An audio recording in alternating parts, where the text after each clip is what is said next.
Welcome back, everyone, to the Pitre freaking podcast. Man, it has been an absolutely rough week for your boy, man. It's been crazy. So I got food poisoning for I think it's the third time in my life, man. Yo, food poisoning takes me out like nothing else, dude.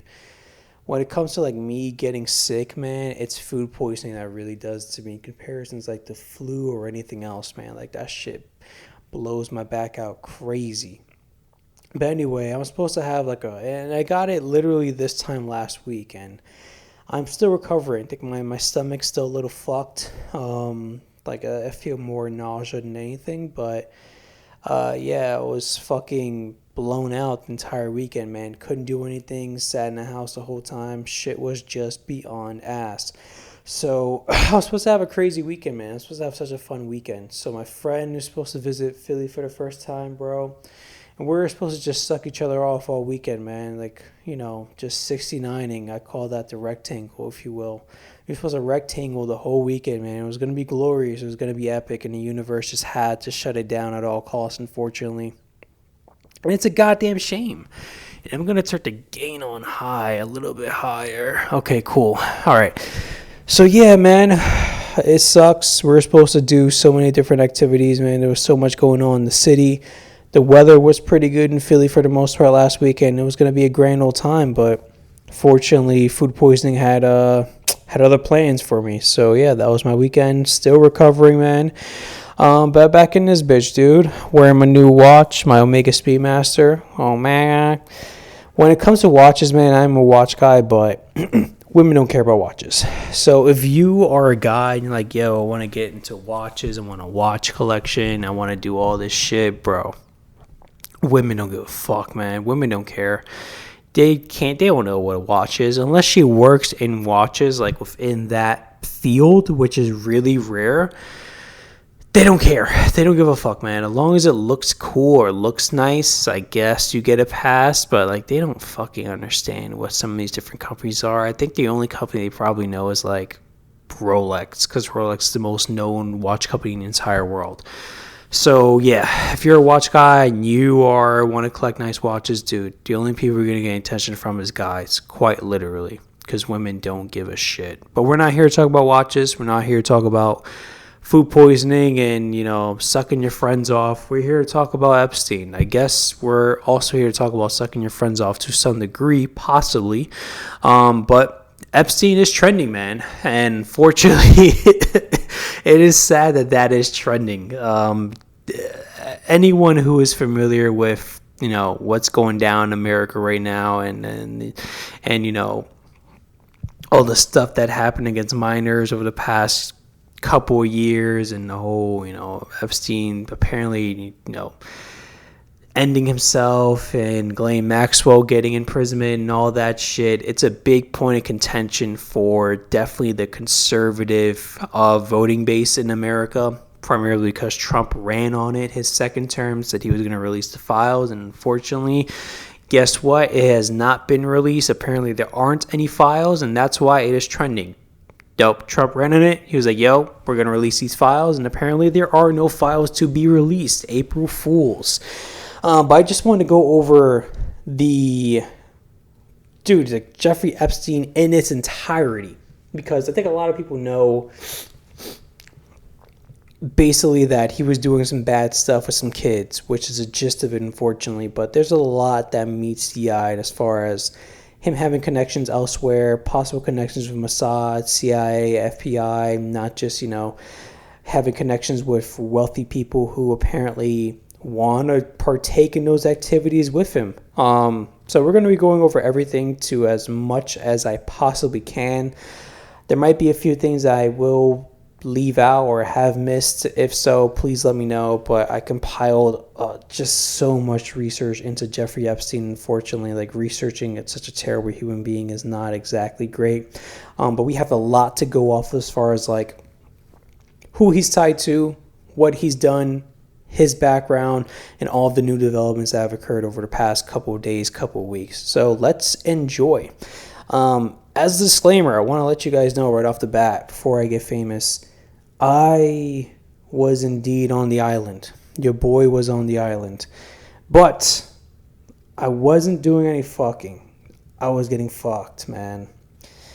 I was getting my shit tossed in a Lolita Express. I was getting DP'd by, Spacey and Donnie T, just fucking wrecking my shit crazy. This is a terrible joke. I regret even making that joke, so I'm probably going to fix that in post. But anyway, Jeffrey Epstein. So who the fuck was J. Epps, right? R.I.P. the boy. So J. Epps, born in 1953, the motherfucker was old as shit, in Brooklyn, New York. So he was the elder of two sons.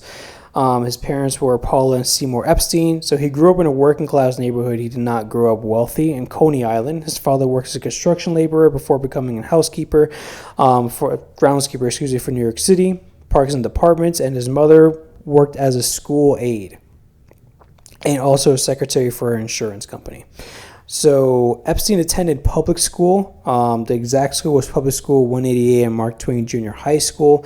He excelled in academics and demonstrated a strong aptitude for math. At Lafayette High School in Bensonhurst, New Jersey. Whoa, what the fuck? Brooklyn, Bensonhurst is like in the middle of fucking Brooklyn. It's so hard to get to. There's really nothing there. No one will ever have to go there for any reason whatsoever. He was a member of the math club. He also motherfucking loved math. He also was a trained classical pianist. Don't know why they added that points as far as his background, but I'm gonna add it. He's probably playing the piano on that island.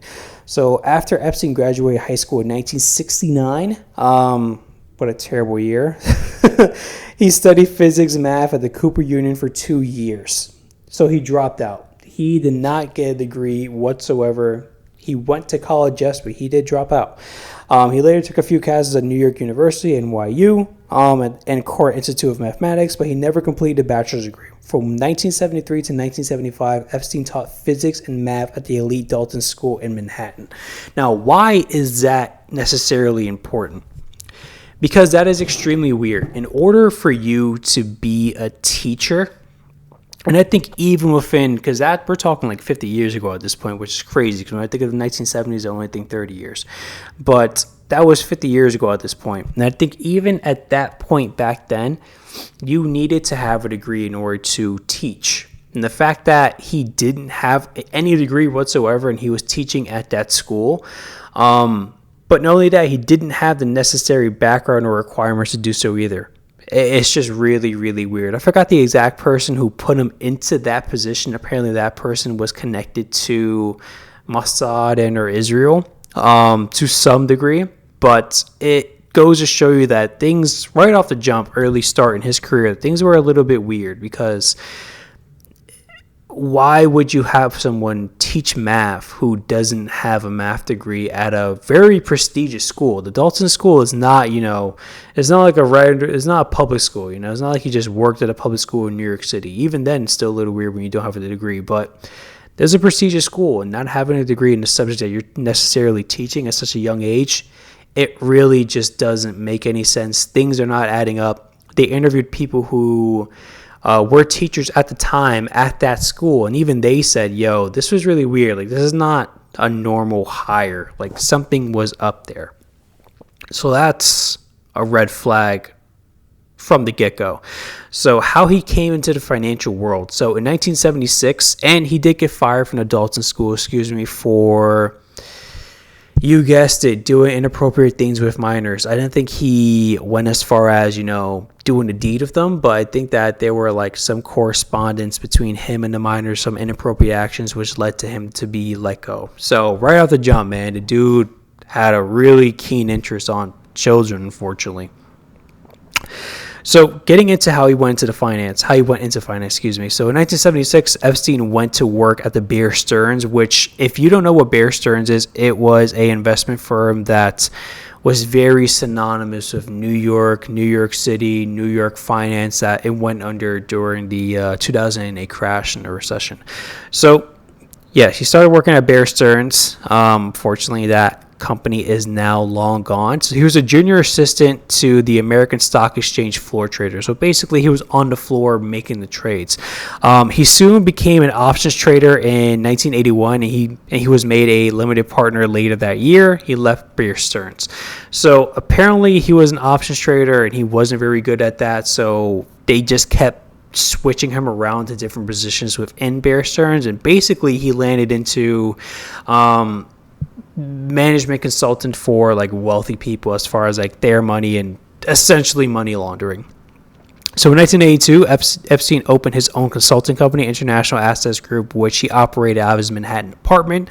While the exact nature of his business is unknown still to this day after 40 years, Epstein claimed that both he was managing financial assets for very wealthy clients and that he was a high-level bounty hunter who recovered lost and stolen money from brokers and lawyers who had obtained it through fraudulent means. So in Bear Stearns, as I said beforehand, he was being thrown around, and apparently he just wasn't good at what he was doing. He started to manage money for wealthy clients as far as like basically how to effectively money launder without getting caught. He then opens his own practice, and in doing so, he said that in his practice, he was only going to work with billionaires, which in 1982, there weren't many billionaires out there. There's only a handful of billionaires really out there. It's not as prevalent, or wasn't, I'm not even going to say as easy, but there wasn't as many as today, essentially. So your client pool is very, very, very limited, and you really don't have a great background as far as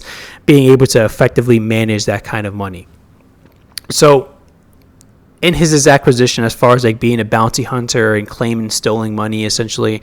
So basically, in order for you to claim that money, in order for money to be lost in that way, things had to have been done that were not exactly legal or up to books.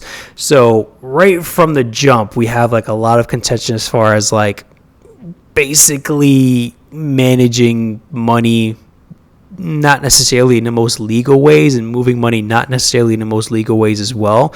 Which, listen, when it comes to rich people, they're going to do that. Like, if I had hundreds of millions of dollars or even billions of dollars, I'm going to find a way to evade taxes. It's just what I'm going to do. You know, if there is a loophole out there, I'm going to exploit that loophole. That's what they do. It's just how it is.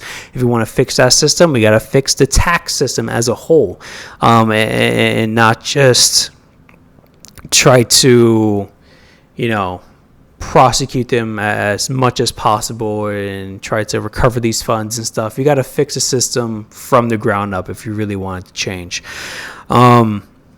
But the company struggled for several years, but then in 1988, Epstein formed a new company, J. Epstein Company, which, like his predecessor, it was cloaked in mystery. Epstein claimed that he was managing money exclusively for billionaires, as I talked about. He kept the information about this information all but one client's secret. So the only publicly identified client was billionaire Leslie X. Wexner. So the founder of L Brands, as you guys know, as Victoria's Secret and other major fashion outlets. So Wexner came to rely on Epstein heavily, on eventually taking the extraordinary step of giving him power of attorney over his trusts and foundations. So what is power of attorney? Power of attorney is where basically you give this person complete right to do whatever they want with your money in this case. So basically I'm giving just say, like, if I made my brother power of attorney, then my brother can do whatever he wants with my money, literally, or any of my assets. So if he wants to move assets to his name, he can do it. If he wants to sell assets, he can do it. If he can do anything he wants with my money, essentially, literally anything he wants. And in this case, it is not normal. It is not commonplace for people in that position, definitely in Lexi Wexner's position, or just any position in general, to give power of attorney to an investment fund or someone that's managing their money. It's unheard of, especially because in this case, they didn't know each other very well at all. You know, they've only been working together for a couple years, and then Epstein is granted power of attorney. So that is very, very, very strange. And again, there's nothing indicative of his background to say that he was a money wizard. Because when you look at his track record, being fired from Dalton School and then going to Bear Stearns, not necessarily being too successful in Bear Stearns, having one company, that company fails, starting a second company and only managing billionaires' money, like nothing is really adding up. If he had a track record of success at Bear Stearns or his previous company, in that he was just making very, very intelligent and or smart trades and he's making these people money clearly, then I guess it would make sense. But even so, it doesn't make sense to give someone power of attorney. So a lot of people, they're just not buying that Leslie Wexner just believed that, Jeffrey Epstein was just really, really good at managing money and just can provide such a miraculous return on investment that you had to give basically the entire rights to your money away specifically to him. I think Leslie later came out. He didn't really talk about this too much, actually, which is a shame, because I think, having him, kind of talk about this, whether it be in an interview or to some degree on why he made that decision, would definitely be informative. But of course, he's not going to put himself in that position. But he made like a small statement saying that it was a mistake, is something that he regrets and he shouldn't have done it. Basically, that's all he said. A lot of people in the financial world looked at that and said, yeah, there has to be some kind of blackmailing involved there, because it's unheard of and it just doesn't make sense as a whole. So let me go back into my notes here. My phone wants to be an asshole. It makes me put the email in. This is the email. It makes me put my code in so that I can get back to my notes. So, of course, once Epstein gets power of attorney, he starts doing some absurd shit. So he grew immensely wealthy from this. Obviously, the guy is managing Lexi Wexner's entire fucking net worth, which I think at the time was like $10 billion. So he acquired Wexner's New York mansion, which a New York mansion is valued at like $80 million. It sits right on like overlooking Central Park, and is one of the biggest, I think is the biggest townhouse in all of New York City, which is freaking insane. So, in the documentation, which you can see the documentation, it's out there, he signed over that very, very expensive mansion over to Jeffrey Epstein for essentially $0, and Jeffrey signed off for Leslie Wexner, also signed off, of course, for herself, which you can do that when you have power of attorney. So he did a lot of stuff like that. It wasn't just a mansion; it was multiple different properties that were owned by Leslie Wexner. Basically, they were Jeffrey Epstein's now. So the company later became a financial trust company after everything happened with Jeffrey Epstein. And the company is located within the Virgin Islands. And of course, this led to him buying his own island called Little St. James in the Virgin Islands as well. The reason why people go to the Virgin Islands to kind of do these things is because, one, the tax benefits in the Virgin Islands, you can basically get away with anything there. They're not going to tax you on anything. That's why people, really fly to the Virgin Islands to kind of like figure out how they can store their money there in banks that are located there, because it's basically a tax haven. I think Ireland is fairly similar to that regard as well. So there were a lot of people that were associated with Jeffrey Epstein over the years. And now I want to make the point that just because you are associated with someone, or in this case, someone being associated with Jeffrey Epstein, doesn't mean that they were touching kids. There's no inclination stating that just because you know someone means that you're doing those deeds with him. A lot of people imply it, but we don't know, unfortunately. The files, apparently there are no files, so there's nothing we can do. But here are the people that have been spotted with him on multiple occasions. So you have a lot of politicians. You have former president, of course, Bill Clinton, Donald Trump, Prince Andrew, who is a Duke of York, the former New Mexico Governor Bill Richardson, the former Israeli Prime Minister Ehud Barak.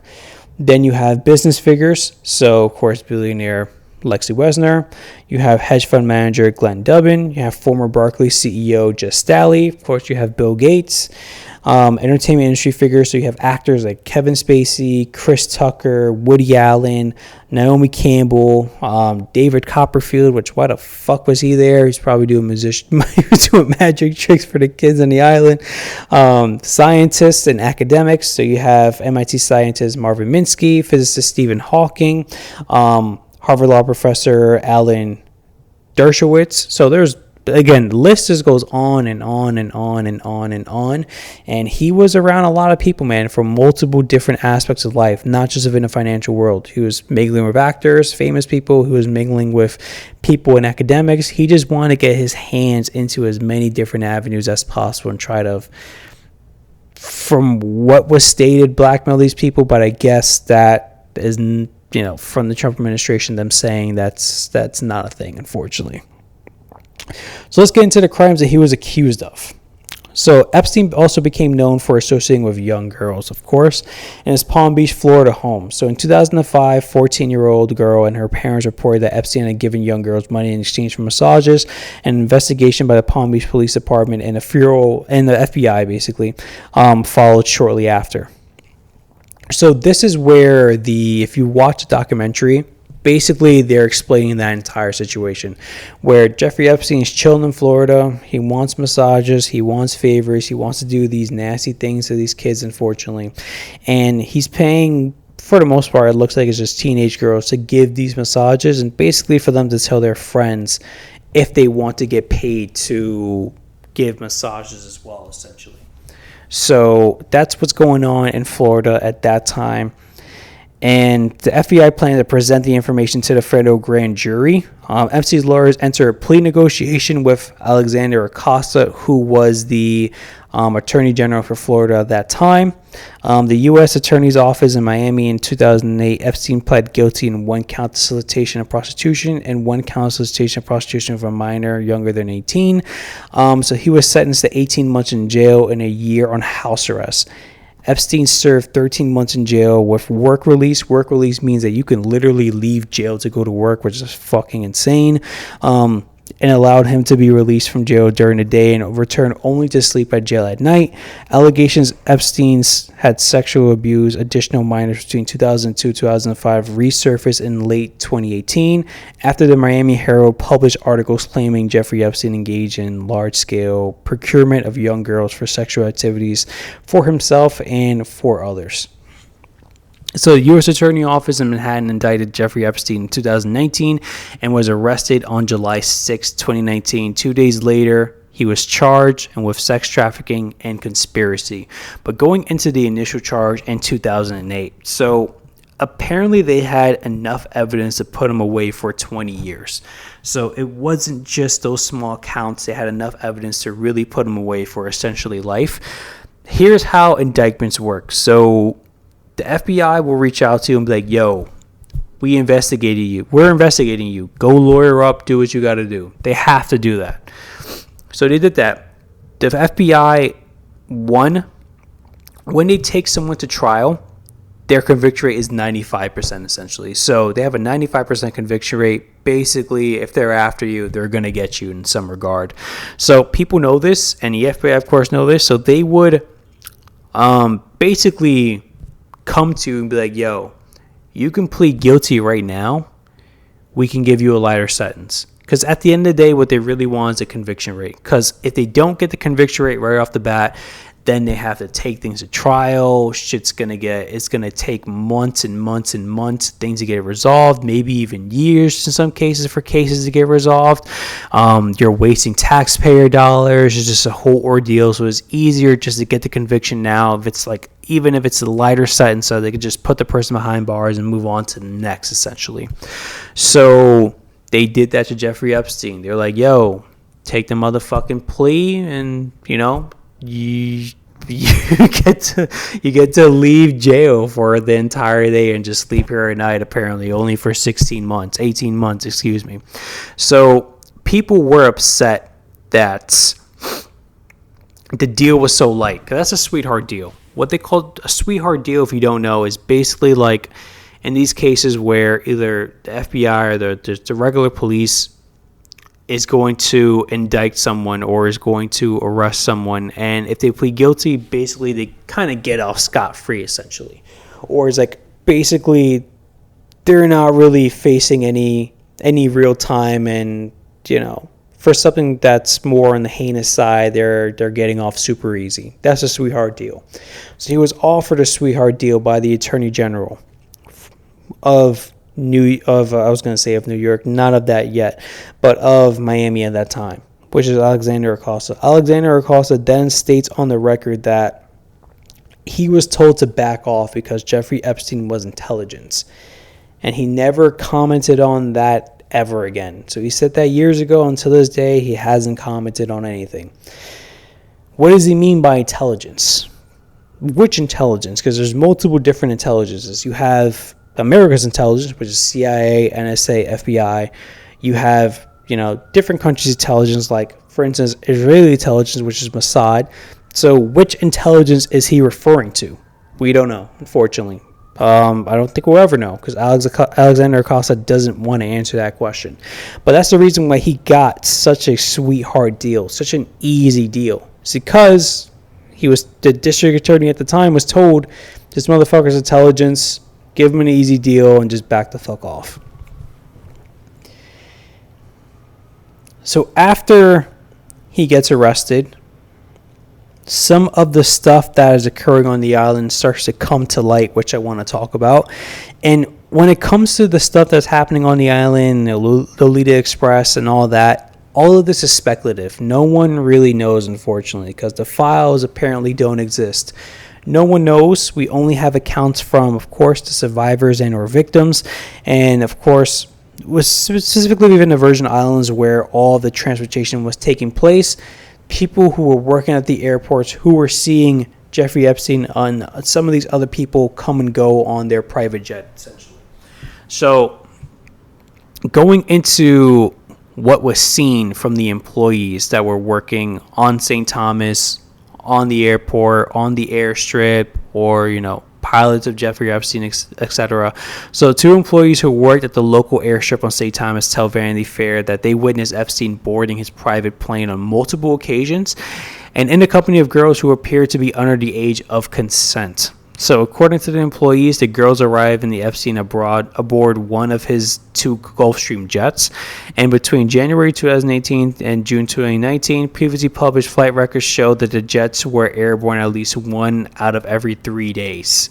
So they were moving a lot. So one of the jets were flying once every 3 days. That's a lot of movement going down.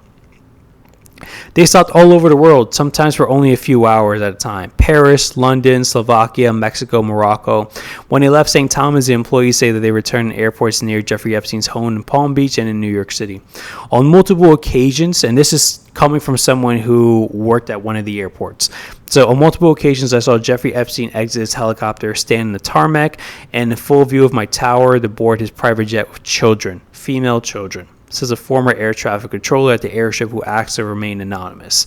So one incident in particular really stands out in his mind, which is because the girls were so young, they couldn't have been over 16. Epstein looked very angry and hurled his jacket at one of them. They were also carrying shopping bags from stores not on the island. And he remembered thinking, where in the world have they been shopping? Another employee at the airship who requested anonymity because he is not allowed to speak on about his travelers in an official capacity says Epstein would land at St. Thomas twice a month on average.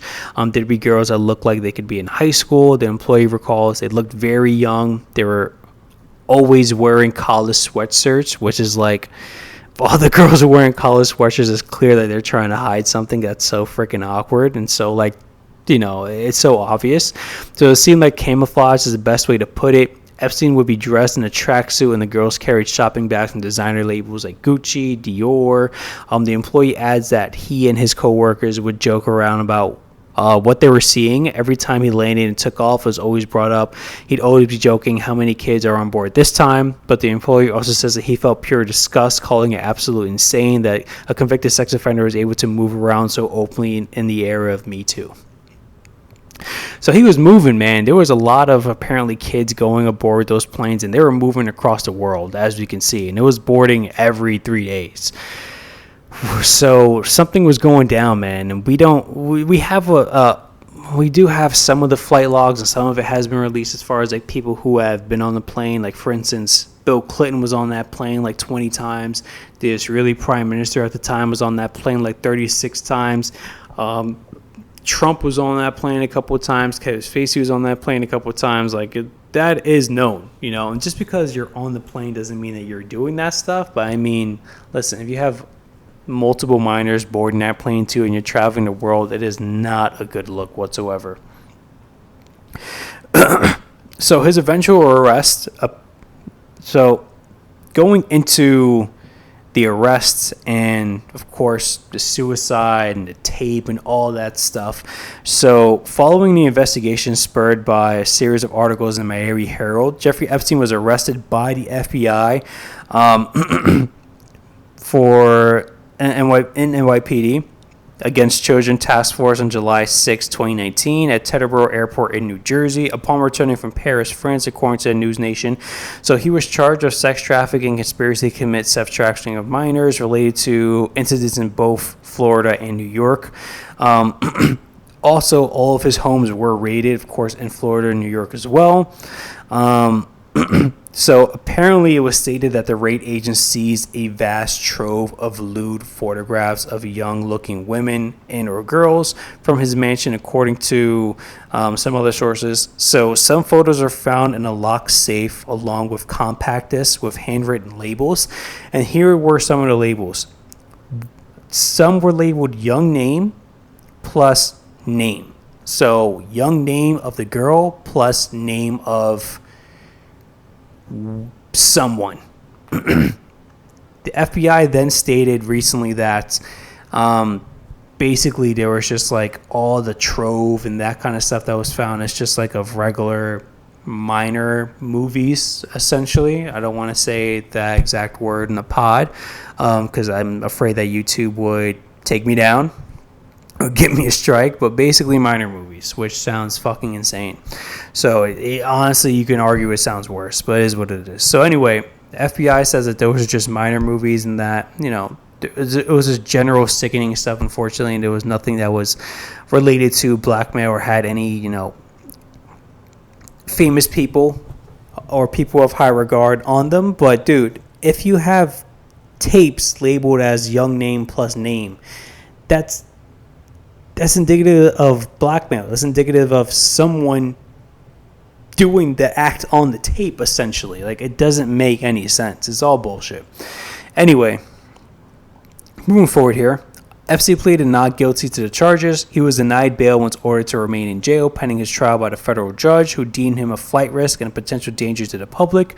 Epstein was found dead in his jail cell on August 10th, 2019, and his death was ruled a suicide by hanging. So, talking about the suicide. So, forensic pathologist Dr. Michael Baden, hired by Jeffrey Epstein's brother. This guy is apparently like the most famous forensic pathologist in the entire world. So, he stated that the Epstein injuries were more consistent with homicide by strangulation than suicide. Baden's findings countered the official ruling of the New York City medical examiner, Dr. Barbara Sampson, who concluded that Epstein's death was suicide by hanging. However, the New York City's chief medical examiner, Dr. Barbara Sampson, maintained her stance on the cause of death, emphasizing that all evidence should be considered in context of that fractures on the hyoid bone, which is the point of contention on the neck, and could be consistent with both suicide and or homicide. So, of course, none of the images or anything has been released, so we don't know. We got one person saying one thing, we got another person saying another thing. We don't know, unfortunately. But, again, this person is not a normal forensic pathologist. This person is widely, worldly known as being one of the best forensic pathologists out there, and he's stating that this is a clear homicide, that the strangulations just don't look the same as far as if it was a possible suicide. The strangulations are apparently different. I don't know how you can tell, but apparently people can tell, and apparently it is different. So Who knows? We don't know. We will have to see the evidence first, and unfortunately, the evidence, as of everything, has not been released. And now we go into some of the new developments or things that have been occurring for the past couple of years, because that's happened 6 years ago at this point. And for the past 6 years after that, it's been pretty silent as far as any new news coming about. People, of course, have been getting into the whole Epstein phenomena and wrapping their head around it and, creating speculations and conspiracy theories, but we had no information. No information was released. It wasn't, and this occurred, of course, during the Trump administration. It's 2019. Trump was president during 2019. So Epstein died under Trump's watch, essentially. So Biden administration, they didn't talk about it at all either. It was radio silence, apparently. No one discussed it. No one brought it up from that administration. It was just on the back burner. Now, during Trump's presidential campaign, second time around, he started to run on releasing the Epstein files, releasing the JFK files, releasing all of the files, every file. You get a file, you get a file. Everyone's getting files. So he ran on that. He heavily ran on that. Not only did he run on it, but a lot of people that were within his circle, people that he was going to be appointed in positions to his cabinet, they were talking about it too. Kash Patel, Pam Bondi, I forgot Dan Bongino. I think that's his name. I might be blanking out there and saying a different name, but that guy as well. So these are people that were speaking on this extensively, who admittedly profited from speaking on this and stating that they will release the files and they would, make this evident and everything. J.D. Vance did as well. So they ran on it.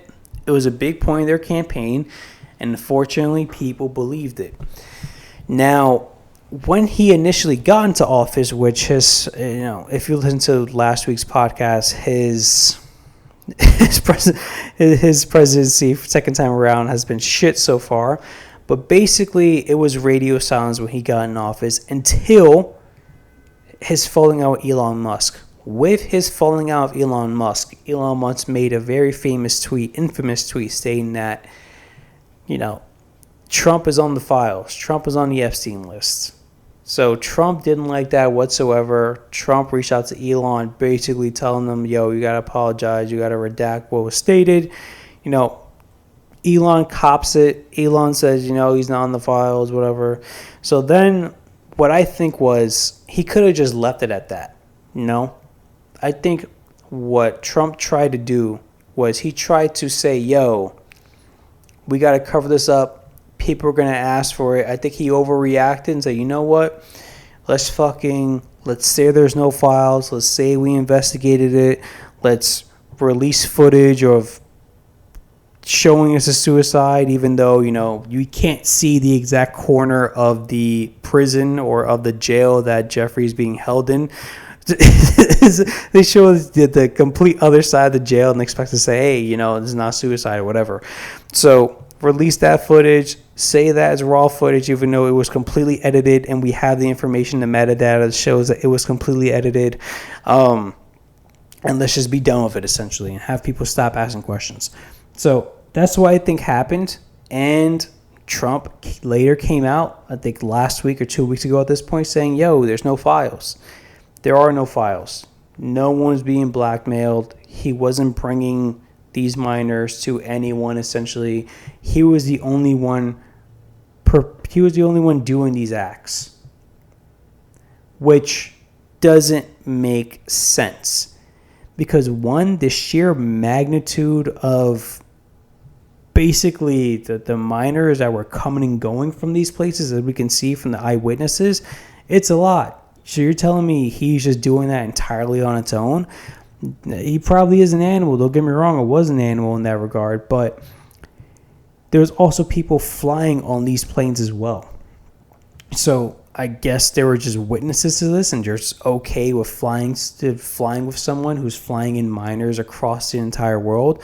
Not only that, sex trafficking was part of one of Ghislaine Maxwell's charges. So she was, of course, charged and arrested. She was his co-conspirator in all this. She helped him, procure these women in a lot of these cases. So now why is she in jail? She didn't do any trafficking, essentially. Trafficking is one of those charges. That charge should be absolved, essentially. So nothing is making sense, man. It just feels like it's a very, very sloppy cover-up, and everyone's feeling that way. It's not just me. The whole world is just like, man, they're bullshitting us. Like, it's clear they're bullshitting us. They're lying. They released footage and says this is raw footage. It was clearly edited out, 12 hours in or something like that. And the metadata can show and prove it. They said it was raw. That is false. And on top of that, the footage doesn't even show anything anyway. We're getting lied to as far as the American people. And it's unfortunate because this is probably like the most heinous act you can possibly do. This is one act that people will not stand for.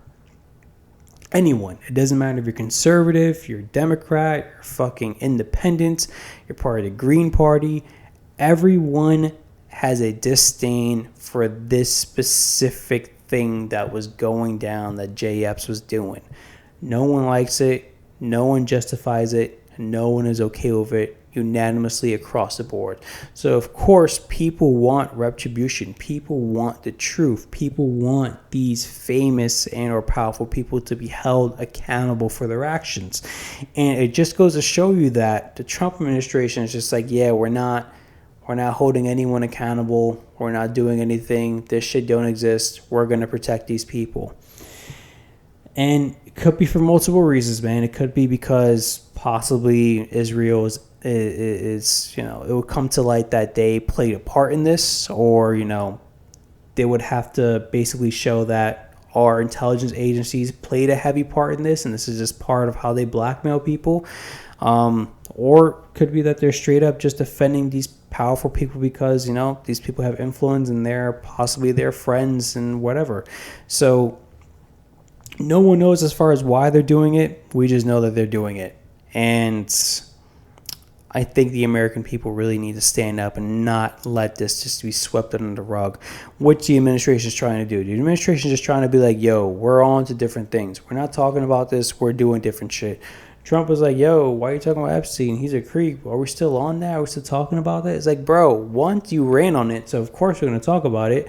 And two, you just said that there are no files. Of course, this is groundbreaking news. This is going to be discussed. People are going to want to ask questions. And on top of that was your boy for 15 years. Like, that was your homie. Like, yo, you were riding together. You were flying together. Like, of course, we're going to want more answers and have more questions because, you were on the record saying that homie likes them young, which is crazy. Like, how are you going to out your boy like that on camera to the news, to fucking, I think it was CBS or some shit. Like, yo, that's crazy. Like, imagine, I can't imagine, like, if I had a friend who's fucking cheating or some shit and CBS got a camera in my face, I'm like, oh yeah, that's my boy, man. Fucking cheats nonstop. Like, it's crazy. How you gonna fucking put evidence on your boy like that? That was your boy for like 15 years, man. So of course they're gonna ask questions, bro. We're not gonna sweep this under the rug. I think journalists and people should continue to bug them on the subject, which they are. It's been 2 weeks, and every time Trump does an announcement or anything, there's journalists present. They ask questions related to Epstein in some degree, whether it's some different shape or form. They're asking the questions, which they should continue to do so. We shouldn't let these people get away with this bullshit. But yeah, Trump cracked down on his kind of like influencer base or the Trump grifters, and he told the grifters, yo, either shape up or shape out. A lot of them, for instance, like Ben Shapiro, Charlie Kirk, they're like, yo, we trust the government. Which is crazy because historically they were like, yo, don't ever trust the government. So they're completely flipping on their word there as well. But not only that, Trump started calling his donor base stupid. He's like, yo, like, y'all are dumb if you keep asking me this shit. Like, I don't know what else to tell you. And it's just like, yo, these people you fooled these people into voting for you. So it's either you knew there were no files and you ran on the lie, or you're covering it up. Either one's terrible. Either one, people should completely turn their back on you. Your entire donor base should turn their back on you, which a lot of the donor base is starting to turn their back on specifically Trump. Now, thankfully, some of the Democrats are coming in and stating that, they're trying to get this shit released. They're trying to get the files out there, right? And what they're doing is, specifically in Congress, Ro Khanna, who's a Democrat, he introduced an amendment declassifying all Epstein files and the list to Congress. And he basically, you have to bring an amendment to Congress, and then the individuals who are in Congress, some are Republican, some are Democrat, they would take a vote into if they want to make this an amendment. And if it is an amendment, you have to release everything. Like, everything needs to be released at once. All redacted information, everything's released, man. Everything's released. So he brought up to Congress, and of course, Congress shot him down. Now, specifically, the Republican members of Congress, which in Congress right now, it's mostly conservative or Republican, unfortunately, rather than the Democrats. So, the Republicans or the conservatives have an upper hand in Congress at the moment. I think in the Senate as well. So they completely control the House. Presidency, Senate, Congress, they control everything, basically. So every single Republican, for the exception of one, voted to not release the files. Every Democrat voted to release it, and there is one Republican as well who was in favor of releasing the files. So it got shot down like 7-5. Man, it just goes to show you that they don't want to release it. They're on Trump's side. They're on the side of the freaking child touchers, unfortunately. They are doing everything they can to not release these files. Not only that, Ghislaine Maxwell, she came out recently because she is stating that she should be absolved and she shouldn't even be in prison. Because during the sweetheart deal that happened in 2008, it absolved all co-conspirators. So when Jeffrey took that plea deal, part of the plea deal was all co-conspirators were absolved of their crimes. Which, technically, if that is the case, you can make the argument that Ghislaine Maxwell shouldn't be in prison right now. Shouldn't be in prison at all, because her crime should have been absolved during that 2008 plea deal. So that is what she is bringing up. She would have to bring that up to the Supreme Court, and Supreme Court would have to make a decision on that. Supreme Court, again, mostly Republican right now. They run fucking everything in this country right now, unfortunately. They're all under Trump. They're all, for the most part, they're all back Trump. So they are, of course, not going to fucking allow that woman to get out. They're not going to let her get out.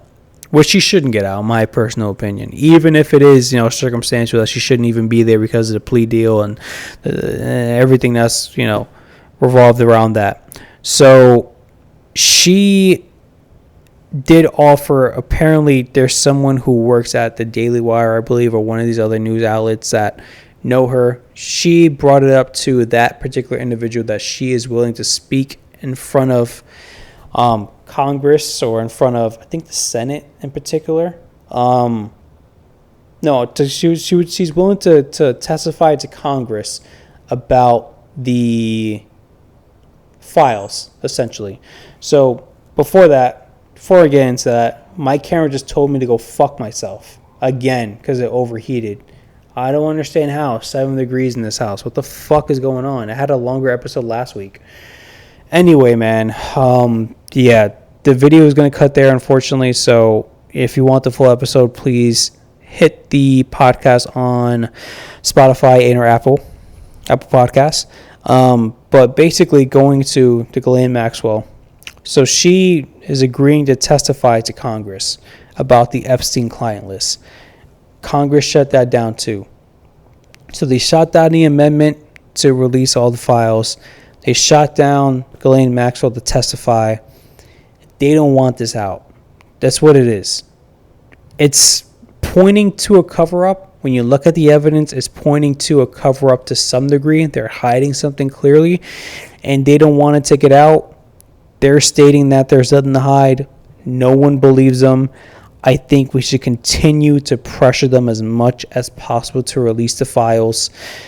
And again, I think there's going to be famous people going to be I'm blanking out on the word, but basically, like, there's going to be famous people in those files, going to be actors in those files, people in the finance world. I think there's going to be members of our fucking government in those files, Democrats and also Republicans as well. I think it's going to be across the board, uniparty, unilateral, just fucking people touching kids in those files that are within our U.S. government, unfortunately. And I think we should keep pushing them until they do finally release the files. But dude, it just goes to show you that they're going to protect who they want to protect, man. They're going to protect the rich and powerful. The rich and powerful face no consequences and no repercussions of their actions within this country. Across the board, no matter what they do, no matter what crime they do, as how heinous it is, they're going to get away with it. That's the moral of the story here, folks. I'm sorry to break it to you, but that's this week's episode about the Jeffrey Epstein files. Thank you for staying in, man. I felt off during this episode. I'm not going to lie to you. I am nauseous. I'm not feeling well, and I wanted to power through it because I want to make sure that I have enough time to record, to edit, to post it and everything for you guys. So if I'm not sounding as smooth or as sexy on this podcast, because I don't feel as smooth as sexy on this episode, unfortunately, but tune in for next week, man. I hope you guys have a good one. Bye.